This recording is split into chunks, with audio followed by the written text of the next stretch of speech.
सभी को मुंशी प्रेमचंद की कहानी मंत्र की ओर से सिधार गया।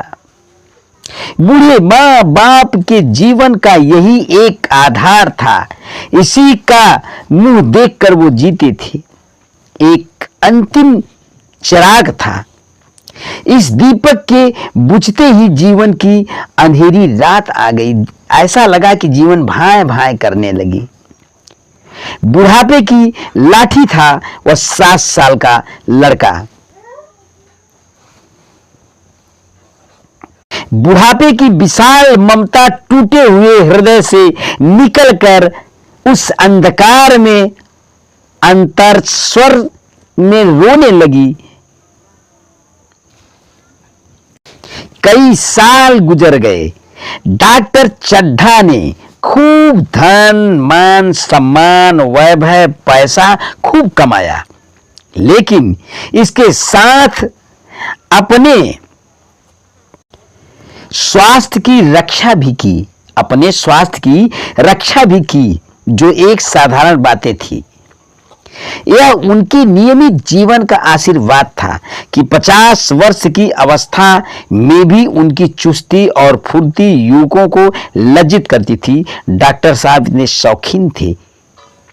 उनके हर एक काम का नियत समय था। इस नियत से वह जो भी न आगे जाते थे न पीछे जाते थे, न टलते थे।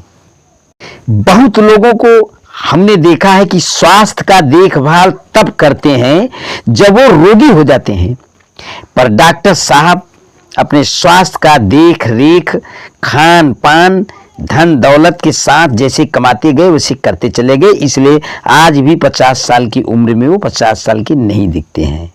डॉक्टर चड्ढा उपचार और संयम का रहस्य खूब समझते थे। उनकी संतान संख्या भी इस नियम से परिचित थे और अधीन थे। उनके केवल 2 बच्चे हुए, एक लड़का और एक लड़की। तीसरा कोई भी संतान न हुए। इसलिए श्रीमती चड्ढा भी जवान, खूबसूरत, मासूम, भोली भाली दिखती थी। लड़की का तो विवाह कर चुके थे। लड़का कॉलेज में पढ़ता था। वही माता पिता के जीवन का आधार था।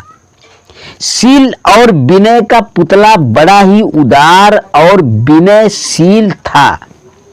विद्यालय में पढ़ता था। विद्यालय की गौरव युवक समाज की शोभा मुखमंडल से तेज सी छलकती थी। आज उसी की